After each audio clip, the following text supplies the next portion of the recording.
I read the article by Clayton Christensen on disruptive innovation about how ultrasonography and bedside ultrasonography or point-of-care ultrasonography may change medicine.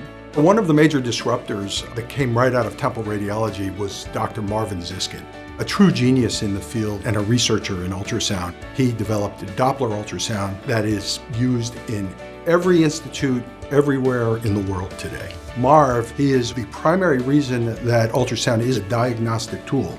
Point-of-care ultrasound is a new idea that's developed over the last few years, and it's providing ultrasound at the bedside where the patient really needs it. It's a huge innovation and a step forward for healthcare. What's happening now, this is a game changer as far as how much we can integrate the ultrasound into the first and second year curriculums and then beyond in the third and fourth years. Really, it's invaluable for medical education because just like how we learn kind of the anatomy, the physiology, the pathology that goes behind all of these disease processes, we also get incorporated with those doctoring skills, those clinical exam skills, history taking. This is an ancillary aid to all of that.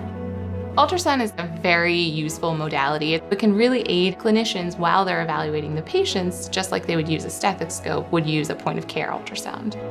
I wanted to incorporate ultrasound training in the med school, and this is something we've been working on for a number of years. Almost every field of medicine, you're going to be coming into contact with point-of-care ultrasound, and the sooner we can get this introduced, the more widespread it'll become accepted. This is not a skill you can just obtain overnight. This is something that you build upon. I didn't start having any ultrasound experience until my fourth year. Here in the ED, I use it every single day. I use bedside ultrasonography in the trauma bay for every single trauma patient that we see. We are able to make the diagnosis in the trauma bay, and then we know if they need to go immediately to the operating room.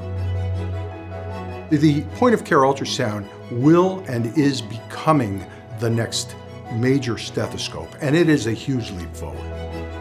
We don't want the education that we give our Lewis Katz School of Medicine medical students to be obsolete on the day that they graduate. So we need to make sure that we are well ahead of the curve and that we prepare them to face and be a part of the technology that's coming.